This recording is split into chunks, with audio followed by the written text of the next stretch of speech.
Hi, in this video I'm going to go over how to install Manjaro Architect on Software RAID. So one of the cool things about Linux is that you have the ability to boot from Software RAID. And people do this for many reasons. My reason in particular, if you do an LSBLK of my system, I have two NVMe drives on RAID 0, so I'm actually able to get a speed that's higher than what's typically available. And I'm going to go over this in VirtualBox, but really quickly I'm going to go through my settings and just how I set this up. So in VirtualBox under System, I have EFI enabled. And then under Storage, I've added a second disk. I put in the Manjaro CD. And then under Network, I bridged the adapter. And this is because I'm going to SSH into it later, the actual installer itself, so that I can copy and paste some of the commands in my notes. That way you don't see me typing all day. So let's go ahead and boot up Manjaro.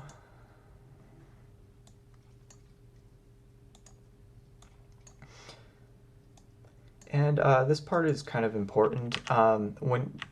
Before you boot, you have this option of selecting either the free or proprietary drivers. If you're using a NVIDIA card, you'll likely want to use the proprietary drivers for better performance. If you plan on installing those, here you do want to select proprietary. In cases where you start off using the free and install the proprietary, sometimes you can get a black screen. But anyways, I'm just going to go and continue and boot.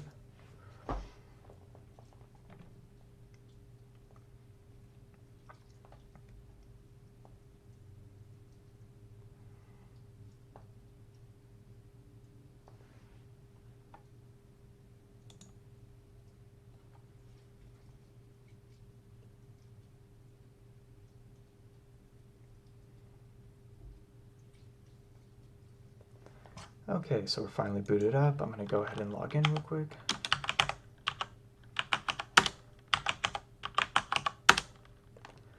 And one of the first things you'll want to do, this depends on what you've done in the past. If you've had a previous installation on these disks, I recommend zero filling both of them. And the way that you do that is over here through the shred.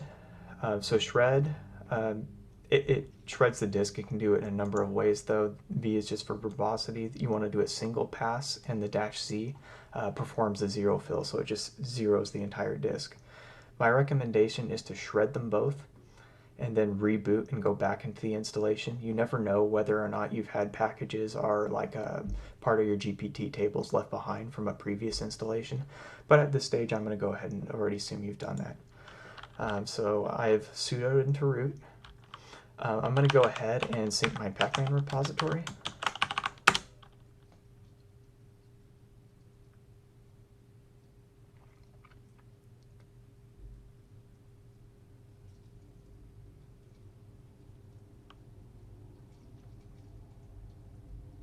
And now I'm going to go ahead and install SSH.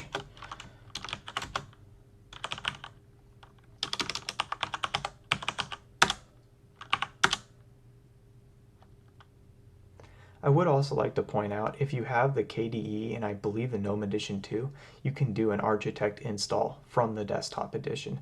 And this is useful because sometimes you want to have like a web browser open to the side, maybe with the Arch wiki forums, or going through documentation, whatever.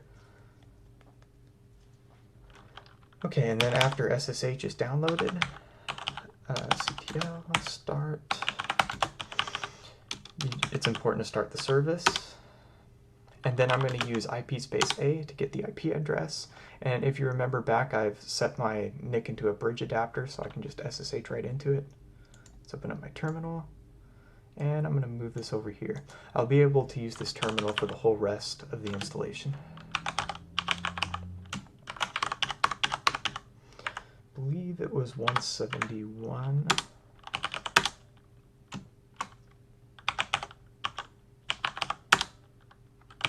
Sudo into root. Okay, good.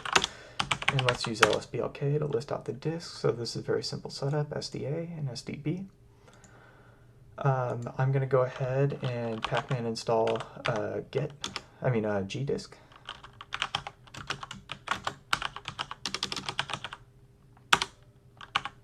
You can use whatever tool you like. I'm just more familiar with this. And I'm going to first create the UEFI partition. So if you're doing a dual boot setup and you've installed Windows, you should already have a UEFI partition, and it's usually the second partition. If you do an LSBLK again, it should be whatever partition is about 100 megabytes. But then again, it depends on your setup. So if you've already created a UEFI partition, go ahead and skip this step. But I'm going to create mine by using gdisk and then dev SDA. I'm going to create a new partition. Partition 1's fine. First sector, fine. I want to start at the beginning. This part I want to add, and it's pretty standard to make it about half a gig. And then this is the hex code. I have the hex codes listed over there to my left. Additionally, you can always use capital L to list them out. Right. But I already know what it is. UEFI system, good. Then I'm going to create a second partition, and I'm just going to let this consume the whole rest of the disk, so all defaults. And then labeling the disk as a RAID partition, labeling the partition as a RAID partition isn't strictly necessary, but it's a good idea. So ED00. And whoops, I did that wrong. It's actually, I'm going to use T to change it. Partition 2. FD00. Good, Linux RAID. If I use P to print them out, you can see I have my partitions the way I want it, so I'm going to use W to save and quit. Good. And then the second disk is going to be a little tricky because if you're doing either RAID 0 or RAID 1, you want both partitions to be exactly the same size. So the hacky way of getting around this is to use gdisk. Well, actually, I've already listed it out there above, but you can also do gdisk-l dev SDA, right, to list out your partitions. And what I want to do is grab this start sector.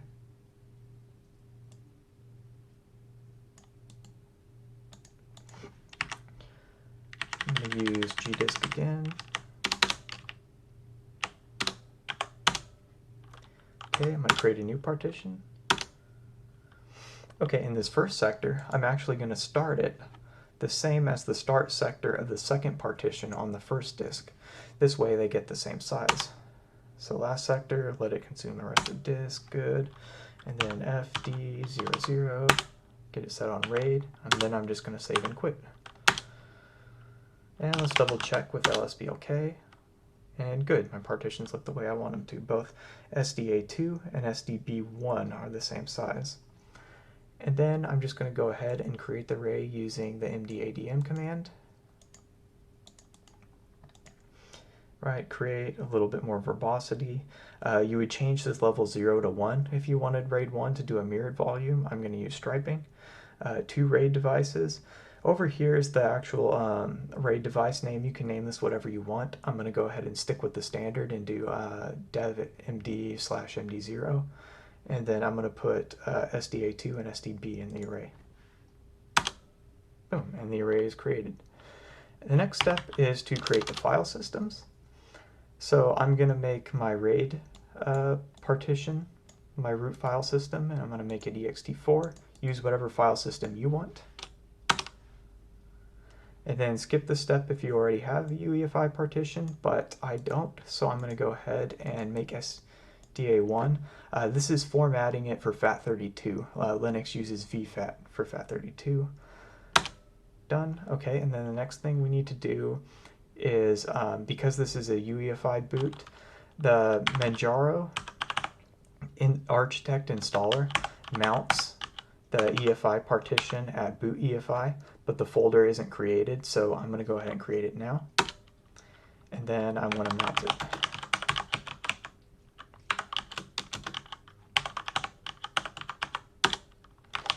And then the root partition needs to be mounted at MNT, so I'll just go ahead and copy.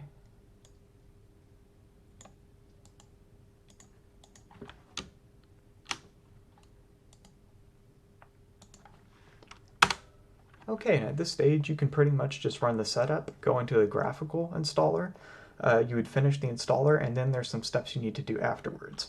Let's go ahead and, I'm going to go ahead and walk through it anyways.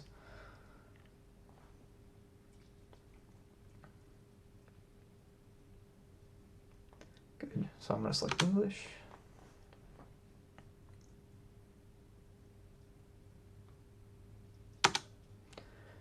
Okay, so let's prepare the installation. So I've already mounted my partitions, and let's go here and configure the mirror list. This isn't strictly necessary, but it's a good idea. You can always edit the mirror configuration. And what I typically do is I use the stable branch. I would uncomment this, leave it at ranked. And then over here you can specify what protocols you want to use, and whichever one you put first will get prioritized. So I typically prioritize HTTPS and then HTTP.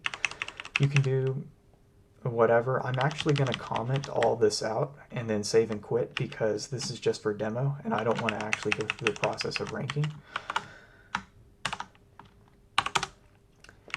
And those of you who are not familiar with ranking, this is going to go out and do a latency test between every mirror that's available, and it rates which one are the fastest ones. After you do the ranking, you would typically pick the fastest ones at the top. For me, it's almost always going to be the US just because I'm closer. And then you would hit space, select them all, and then press enter. I'm not actually going to do it because it can take, in some cases, 15 or 10, 15 minutes. I'm just going to go back, and then there's nothing else I need to do here. So I'm going to install a desktop system, and I'm going to do Manjaro desktop. Okay, so this will install the Yay and BaseDev packages. Those of you wanting to use the Pacman user repository, you want this BaseDev package group, and then you want to select whatever kernel you want. At this current point in time, Linux kernel 5.1 is the newest stable kernel. Some people like to use the long-term release kernels. I think, yeah, 4.9 is the most current long-term release kernel, but again, this varies depending on what time you're watching this video. You'll want to go to the kernel.org and double check. And then any of these RT are the real-time kernels. Don't use those unless you know what you're doing. I'm going to hit continue. I usually like to install the headers because it's when you have to compile a module later, the headers contain all the C header files of the kernel that are used to support that. And then I use VirtualBox extensively, and since this is a VirtualBox guest, I'm going to go ahead and select guest to compile the guest modules directly into the kernel. If you're doing this like on bare metal, the host modules are good if you're running guests. And then ZFS, if you need it, you have some Broadcom drivers and other stuff here too. But this is all I need. I'm going to click OK. And desktop environment, this is up to you. If you want a really good modular lightweight desktop environment, XFCE is a really good choice. I don't recommend this though if you're going to go the gaming route and doing a lot of fast real-time 3D applications. My favorite is KDE. I'm going to go ahead and select that. GNOME is a pretty good choice too. Cinnamon and Deepin I don't have a lot of experience with. i3 is a really good tiling manager, but that's just very different. You don't have the ability to drag and move your windows around. I'm going to click OK. Would you like any additional packages? I'm going to go ahead and push yes, and my favorite package, I like to install Vim. You'd push tab to select it and then press enter to continue. I recommend the full because the minimal is going to come with a lot less dependencies and you're going to have to end up installing them later, but this really depends on what your situation. If this is a laptop, minimal is probably good. I find most people, for their desktop, their primary system, the full is a good choice. I'm going to select minimal though, just because this is a demo and I want to speed up the installation. So I'm going to click continue. And because this is an Architect install and all the packages are going to go, it's going to go out and install all the packages from the internet. The download can take a really long time, so I'm going to pause this video and come back when it's done. Okay, so at this point in the installation, the majority of it's finished and it's coming to the point where I need to select which drivers I want. Do what I mentioned earlier and select either proprietary if NVIDIA. In this case, I'm going to select free.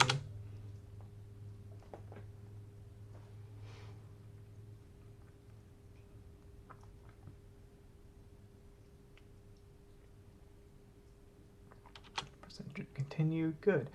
Okay, so now we're at the stage where I need to install a bootloader. And I'm going to use grub. This is still recommended even if you're doing a dual boot. Install the grub. And now this part will error out. It's important that you run installing the bootloader through the setup, but just go ahead and let it error out. It'll make more sense later.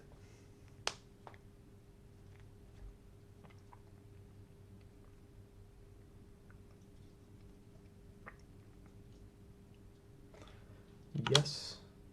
This is the error I was talking about. Ignore it. Good. Grub is the boot fault deloader. And then let's go ahead and configure the base. And this is mostly... Okay, so this is the one part that's not preference, sorry. You want UEFI with the UUID. And then host name. Name it whatever you want. I'll stick with Manjaro. System local. Set the appropriate one.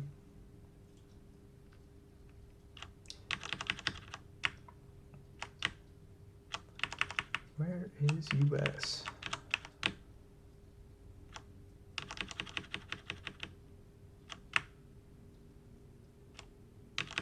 There it is. Okay. Set. This is a really important setting, by the way. If you mess up and you like select Spanish or something, like your home directory and all that stuff will have Spanish names, and it's kind of a pain to change it later. So I'm just going to go ahead and do that. Select Los Angeles. Good. And here is up to you. It's recommended to do local time when dual booting. I'll just stick with UAC for the demo, UTC. Select root password. And let's go ahead and add a user. And this is your choice of shell. In my opinion, although bash is commonly used, it's a little old and kind of out of date. Some terminals, like, I'll show you, fish shell, they have interactive stuff. Like, see how I type in a command, it kind of predicts what I'm about to do. Some of this is by options in the man page, some of this is by history. I think it's more advanced, so my favorite is fish. It's also mostly all configured out of the box. ZFH requires a little more work, but I'll select fish, space, enter. I recommend bash though, definitely when scripting. Okay, password, very secure.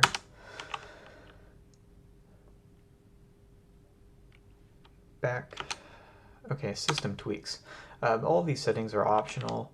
Hibernation is good if you're using a laptop. Auto login, I don't really recommend because it keeps people from getting in it. And then performance. Some people like to turn down the amount of swappiness, and somewhere, oh actually, sorry, that's the other menu. Preload is a good option if you're using a system with a ton of RAM. It'll try to preload and cache programs and applications a little more aggressively. And let's see, oh, kernel logging. This is where you can adjust the kernel log settings, but I like to leave that default. Sometimes if you're a developer and you want a lot more debugging, you can make the allowed log sizes a little bit bigger and stuff, but for now it's fine. Back. Okay, and at this stage we're mostly done.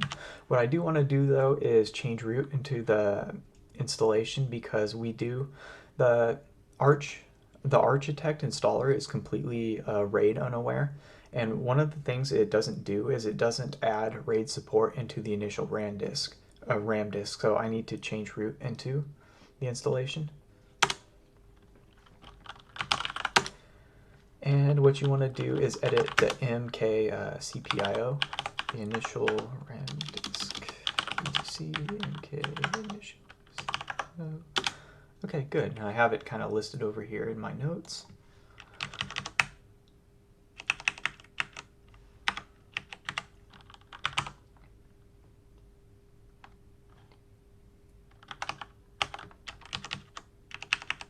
Whoops, do not do this.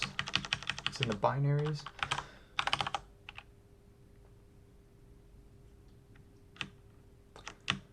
Then down over here in hooks, right after the block option, DAVM udev.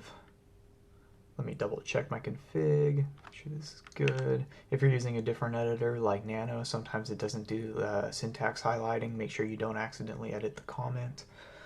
Binaries, oh, I'm missing a parenthesis.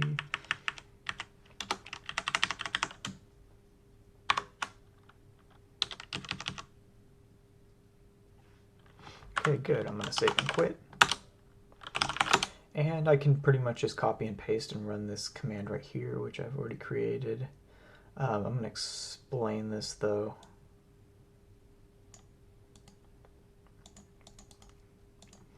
So the -c specifies what the config file is. In most cases, it's going to be the default config. If you were running a custom one, though, you need to put the full path to that.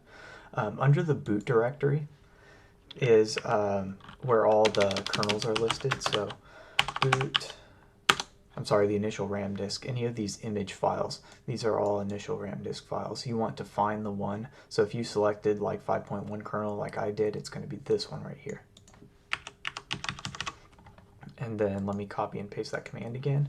And the -k, let me show you what it does. So if I press enter without it, it's going to error out and it's complaining about this file.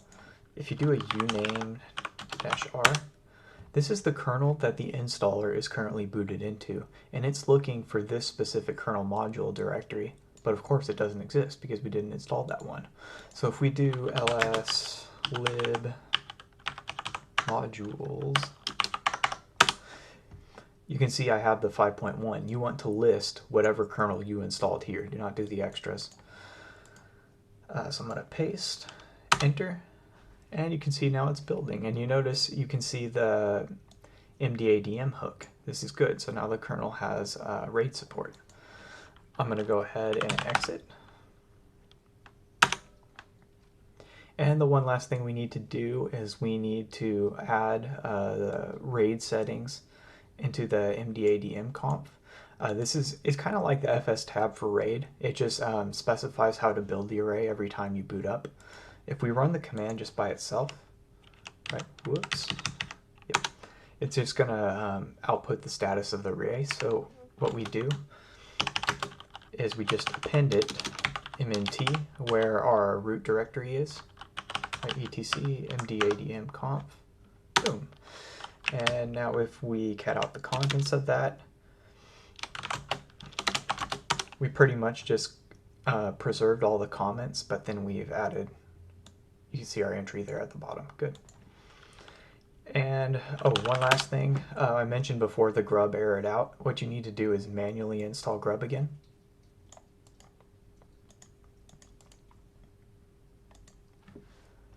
Okay, so our target, we're doing an x86 64-bit system.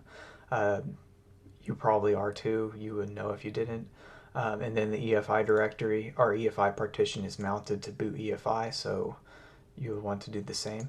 And this root directory is an important and required parameter because we're installing to the root directory that's currently mounted at MNT. And now here it should complete without errors. Okay, good. So it's completed without errors. Let's go back into the setup. And the reason that I do this is because the setup will tell you when you exited if you missed a step. So I'm going to go ahead and select English.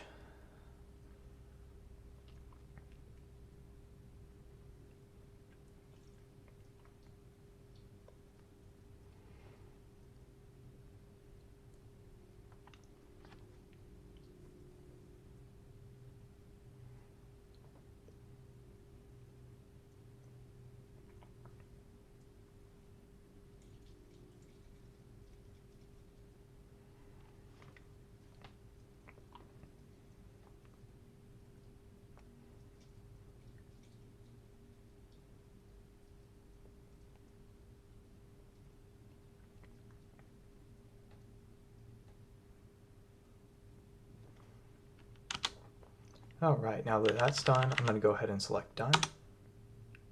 So it's warning us that the bootloader is not installed. The installer doesn't know what it's talking about because of the RAID.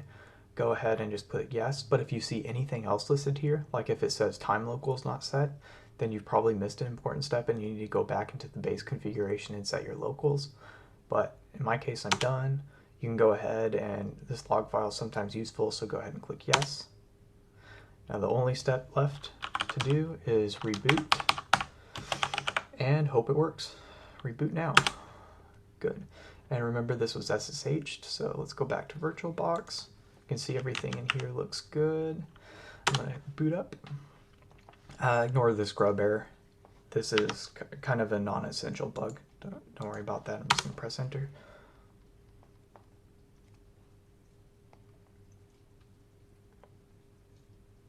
But as you can see, the system is bootable. And let's do an LSBLK to prove that it really is booting from RAID. Skip that, whatever.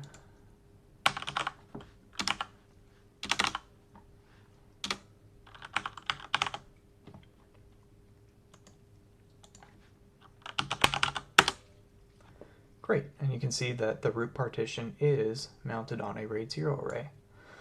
Well, that's it for this tutorial. Thanks for watching, and I hope this video was informative.